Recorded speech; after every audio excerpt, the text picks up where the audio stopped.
नमस्कार। तो चलिए आज भारत की राजनीति के एक सबसे बड़े कंफ्यूजन को दूर करते हैं। लोकसभा, राज्यसभा, विधानसभा, विधान परिषद, ये नाम सुनकर अक्सर उलझन होती है ना? हाँ बिल्कुल। ये सारे नाम ना अक्सर एक दूसरे में मिल जाते हैं और ये समझना थोड़ा मुश्किल हो जाता है कि आखिर किसका क्या काम है। पर फिक्र की कोई बात नहीं, ये एक बहुत ही आम उलझन है। मैं वादा करता हूं, इस छोटी सी चर्चा के अंत तक ये पूरी तस्वीर एकदम शीशे की तरह साफ हो जाएगी और ये चारों नाम आपके दिमाग में हमेशा के लिए बैठ जाएंगे। तो हमारा सफर कैसा रहेगा?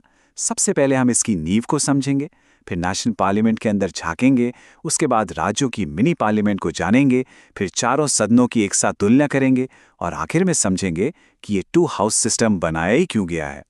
तो इस पूरी पहेली को सुलझाने की जो चाबी है ना, सबसे पहले उसे समझते हैं। देखिए, भारत का पूरा लेजिस्लेटिव सिस्टम सिर्फ दो लेवल्स पे टिका है। पहला है नेशनल लेवल यानी केंद्र, और दूसरा है स्टेट लेवल।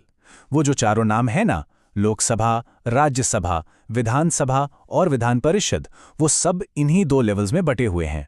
ठीक है, तो शुरू करते हैं पहले लेवल से यानी हमारी नेशनल पार्लियामेंट से और देखते हैं कि इसके दो सदन कौन कौन से हैं। पहला है लोकसभा। अब इसका नाम ही देखिए, लोगों का सदन।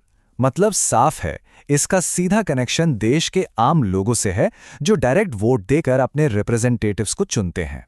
और दूसरी तरफ है राज्यसभा।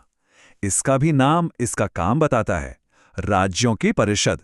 मतलब ये पूरे देश को नहीं, बल्कि देश के अलग अलग राज्यों के हितों को नेशनल लेवल पर रिप्रेजेंट करती है। अब जरा इन दोनों के बीच के मेन डिफरेंसेस को समझिए।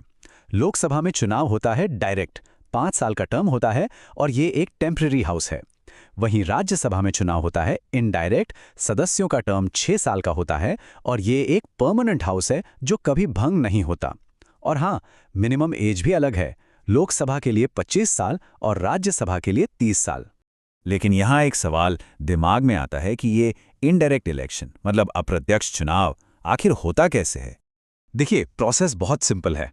स्टेप 1, हम यानी आम नागरिक अपने अपने राज्य के एमएलएज यानी विधायकों को चुनते हैं।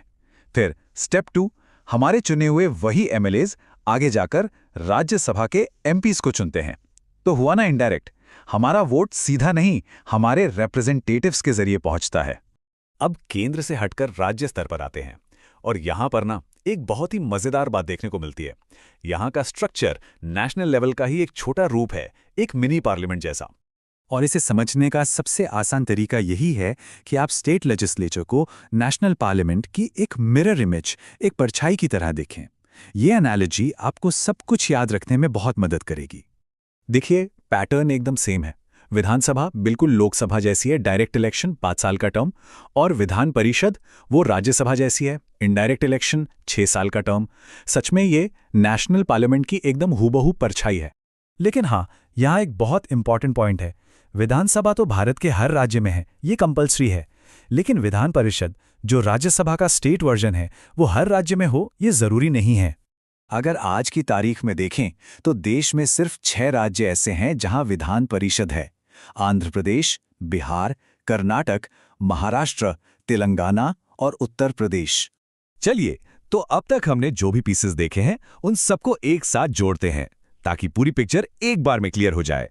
ये जो चार्ट है ना, ये समझिए इस पूरी कहानी का समरी है। देखिए पैटर्न कितना क्लियर है। एक तरफ है लोकसभा और विधानसभा की टीम, दोनों में डायरेक्ट इलेक्शन 5 साल का टर्म और दोनों टेम्पररी हैं। और दूसरी तरफ है राज्यसभा और विधान परिषद की टीम, दोनों में इनडायरेक्ट इलेक्शन 6 साल का टर्म और दोनों परमानेंट है। सिंपल। अच्छा, अब जब ये क्या है ये तो समझ आ गया, पर अब सवाल उठता है क्यों? आखिर नेशनल और स्टेट दोनों लेवल्स पर ये दो हाउसेस बनाने की जरूरत ही क्या थी? इसका सबसे बड़ा कारण है चेक्स एंड बैलेंसेस का सिस्टम बनाना। ये एक ऐसा सिस्टम है जो पक्का करता है कि पावर किसी एक के हाथ में कॉन्सेंट्रेट ना हो जाए और हर कानून पर अच्छी तरह से बहस और रिव्यू हो।